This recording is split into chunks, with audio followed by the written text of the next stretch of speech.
Hey there, I'm Mark from Spectrum Pulse, and today we finally have from Jenny Hval, Iris Silver Mist. Alright, time for a confession. In retrospect, I fell off the wagon with more acts in 2019 than I probably should have. It was a rough year for me personally, don't need to say more, and one of the more egregious examples is Jenny Hval. Now, granted, her 2016 album Blood Bitch was not the best jump on point compared to better projects in her catalog. I'm not surprised that I chose to skip past The Practice of Love, but man, I shouldn't have. Going back to it now, it's a great synth pop album. It could have contended for a year-end list spot for me that year. The critical hype was real. And as such, I also missed her 2022 album, Classic Objects, also quite good for a more eclectic sophistipop sound, less of a personal excuse why I didn't get to that one. So I was quite pleased that Iris Silver Mist wound up on my schedule and was also getting the usual critical acclaim, time for me to correct some mistakes. And thus, naturally, the amorphous abstraction has left a pretty difficult album in her wake. In comparison with the stark pop immediacy of The Practice of Love, Iris Silver Mist both demands and naturally resists analysis. Specifically because on some level the audience is intentionally removed from one essential component from fully taking it in: scent. Your sense of smell. What's important to realize is that the album's title doesn't just refer to a very specific perfume, of which Jenny Hval was interested as a teenager but then rediscovered in the era of pandemic and masks. Noteworthy that one of the most distinctive symptoms of COVID-19 is the loss of one's sense of smell, but also how Jenny Hval has always had an interest in performance art, where last year she assembled a series of performances titled I Want to Be a Machine, where the act of assembling sound and tactile objects and scents on stage post-pandemic served as an attempt to reconnect to one's senses, and specifically reinvigorate a certain wonder within that experience that's not explicitly quantifiable. The title of the performance art pieces on some level is bitterly ironic. A machine is only seeking to quantify, translate inputs to determined outputs with a certain consistency of experience a machine does not feel. But in interviews, she's described how she's persistently had an adversarial relationship to technology in the creation of her art, that it can never quite recapture the wild flair of the performance or her imagination,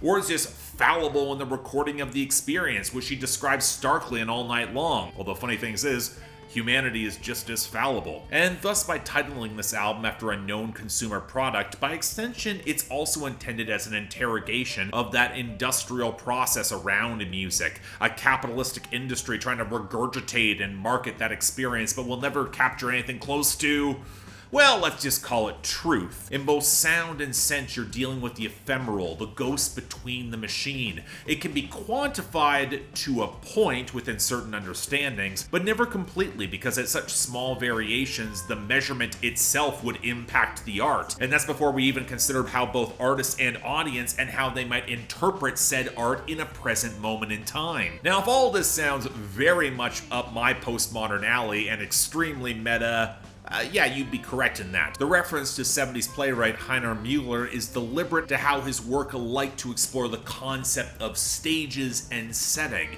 You could also draw a parallel to certain Julia Holter explorations and how it uses field recordings and a very intentional exploration of the tactile, other senses. But it's not so much deconstruction as it is built to serve both audience and artist, trying to recreate the feeling, recapture a realness in the music where after decades on stage in a commodified, alienating environment, Jenny Hval is terrified of feeling that she's lost something along the way, some of that wonder. And not just that, but the art that she's created will simply be left to the ghost, be forgotten, and yet on I Don't Know What Free Is, there is a freedom in that diaphanous abstraction, never fully being understood, but then being okay with simply residing in that tactile place for a moment, with the artistic conversation left in her wake as both gift and experience, aptly described on the song called The Gift, something where the impact can both can't and probably shouldn't be quantized or counted to be sold. Of course, by expansion as a recorded album and not solely the live experience, you can't help but feel like you're missing at least a part of that sensory explosion, not just the perfume, but how she describes the scent of roses blending into cigarettes as a performer on stage on To Be a Rose. But that metatext also feels like part of the point.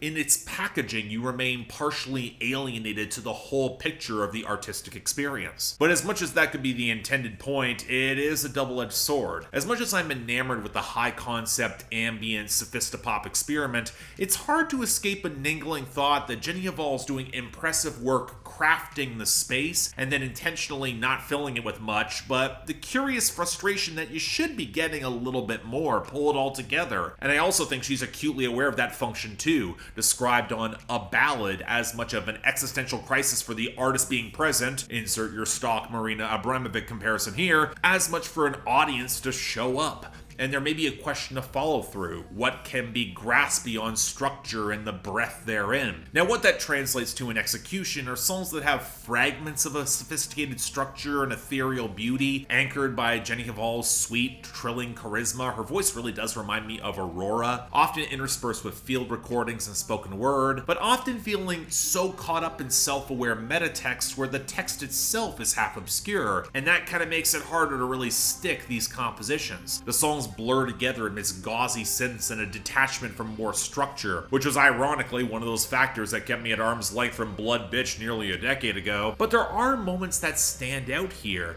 I love the booming drums and the sophistipop gloss and the synths and gentle guitars that the intro laid down that will set the stage, in a manner of speaking, for the thought that this might be a more conventional art pop sophistipop album, and then followed by the more structured patter on To Be a Rose continues it well, even if I wish she eased up on some of the tinnier elements. It's a similar odd quirk that leaves the synthetic layers spilling over some of the vocal lines, striking a bit of an obtuse note on the more spoken word leaning cuts. But when the textural balance lands, like the uncanny heavenly bends on All Night Long as the guitars unspool and by some miracle is able to come back to the hook, or how the near loss of a pet yearns so deeply amidst the spacey bubbles of You Died, which serves to kind of anchor that deeper emotive grounding, what it's all for. I'd say the album is at its strongest away from some of that conceptual framework, more straightforward songs, but then there's the near Britpop synth-heavy percussive flair of I Don't Know What Free Is that ramps across the keys in tempo and then crashes into the borderline house drums of the artist's absence. And I'm quite convinced that at least the grooves are probably strong enough. And I think the stuttering snap and the synth gleam of The Gift can showcase some of those melodies before the subtle intimacy of A Ballad makes for one hell of a thematic statement. But to pull it all together, yeah, this is a tough piece to assess because I really like where it goes thematically. It's frequently beautiful in isolated moments, but the awkward marriage of those elements, it never quite coalesces for me. Some of that is Jenny Hval's tendency to leave a lot of questions open-ended and willfully abstract, and a more ephemeral structure leaves elements like, say, momentum or stronger hooks kind of off the table. You really get out of her albums what you put in. It's better approached like a larger artistic piece. As such, while I'm gonna recommend it and call it very good if not great, I do kinda question how much staying power it'll have outside of a moment. Like Scent and Sound, might just fade with distance and time. It's a potent experience to be sure, I just don't know if this is the gift that keeps on giving.